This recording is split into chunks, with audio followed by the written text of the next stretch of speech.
বাচ্চা এখনো হয়নি, 1 মাস বাকি। কোন বাপকে দেখেছেন বাজার থেকে ল্যাকটোজিন 1, 2 দুধ কিনে ঘরে সাজিয়ে রাখতে? বলেন বলেন বলেন।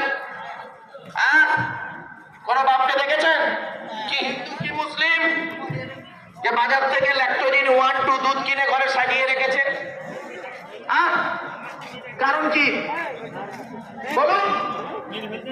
আরে ছেলে এখন হয়নি, বাপের ধারণা কতটুকু?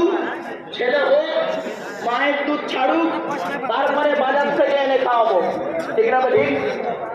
আমার আল্লাহ কি বলে শোনো, ও হিন্দু মুসলিম ভাই বোনেরা শুনে নাও। আমার আল্লাহ বলে, ওরে আব্দুল্লাহ কি মানুষ, তুই যখন তোর মায়ের পেটের ভিতরে ছিলিস, আমি আল্লাহ জানতাম রে 10 মাস 10 দিন পরে পৃথিবীর মুখ যখন দেখবি, তোর